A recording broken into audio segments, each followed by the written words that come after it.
The ICER is the result of a cost-effectiveness analysis. ICER stands for Incremental Cost-Effectiveness Ratio.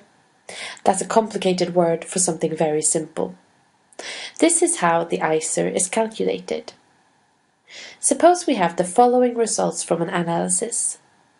Treatment with a standard drug resulted in costs corresponding to $100,000 per patient.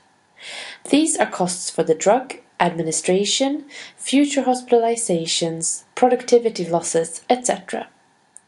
Patients treated with a standard drug also accumulated on average 10 QALYs from start of treatment until death. This corresponds to more than 10 life years per patient, since the quality of life most probably wasn't at maximum during the years. The corresponding numbers for patients that were treated with the new drug were $150,000 and 15 QALYs. The ICER is calculated by dividing the difference in costs with the difference in effects between the two treatments. In this case, that would be $150,000 minus $100,000 divided by 15 QALYs minus 10 QALYs.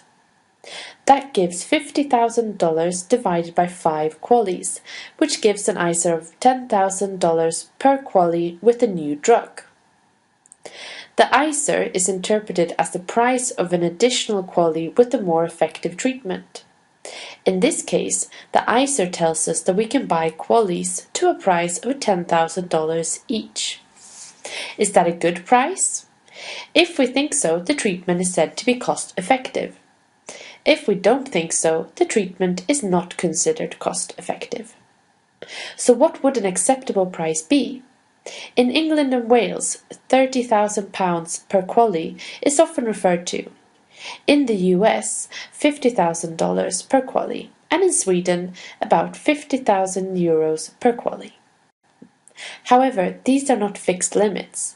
If the patient group is suffering a lot, higher prices per QALYs are accepted. This graph shows statistics from TLV, the Swedish reimbursement agency. The disease severity of the patient group is shown on the x-axis. It goes from low to low-medium to medium-high.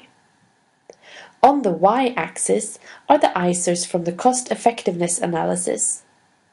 Green markers represent approved applications, blue markers denied applications, and grey markers applications approved with limitations.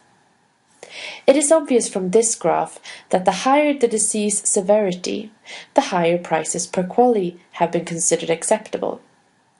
ICERs up to 800,000 kronor per QALY, corresponding to around 80,000 euros per QALY, have been accepted if the disease severity was medium to high.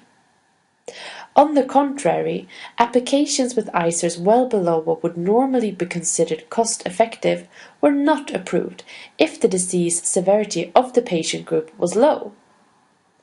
To accept higher prices per QALY for patients who are subjected to greater suffering relates to the rule of rescue principle. To help someone that is dying is perceived as more important than to help someone with a headache.